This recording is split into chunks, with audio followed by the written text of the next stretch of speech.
Nigeria's Coordinating Minister of Health and Social Welfare, Professor Ali Pate, has raised concerns over the country's stalled progress in malaria control, citing a drop in domestic funding and over-reliance on international partners.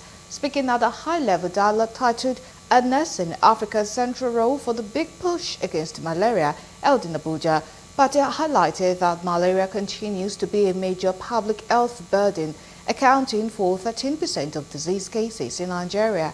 He emphasized the need for stronger local ownership, increased investment, and region-specific strategies to tackle the disease. Stressing malaria as an African problem requiring African solutions, the minister announced plans for local production of 600 million malaria test kits annually and welcomed the upcoming launch of an insecticide-treated net at Yen factory. Fundamentally, how do we also sustain the financing?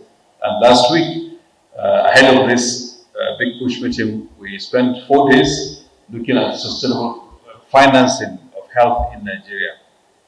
And there are many parts. There's the revenue that is increasing. There's also the tax reforms that have come into being. And there are fiscal policy options that are embedded within the tax bill that we believe will incentivize further investments in health overall.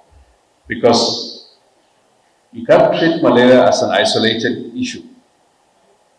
At the end of the day, 1/3 of the visits to our primary healthcare centers and hospitals is due to malaria or its complications.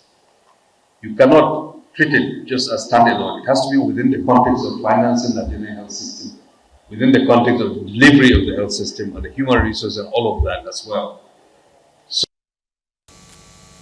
Meanwhile, Dr. Michael Charles, CEO of RBM Partnership to End Malaria, described malaria as a global crisis with 263 million cases and 600,000 deaths recorded annually. He echoed calls for country-led action, praising Nigeria's leadership but urging greater accountability, innovation and domestic financing across Africa. Financing, and I think that's why we're here today, to really look and see what we can do differently in the fight against malaria when it comes to financing. Be it domestic financing, be it blended financing, be it innovative financing.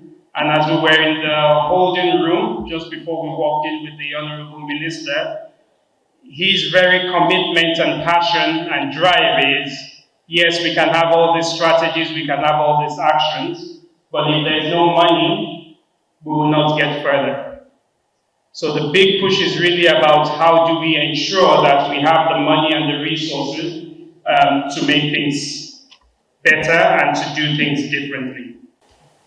The House Committee on HIV, AIDS, Tuberculosis, and Leprosy and Malaria Control is ready to take the lead by providing legislative mechanisms and interventions to support the fight against malaria in Nigeria.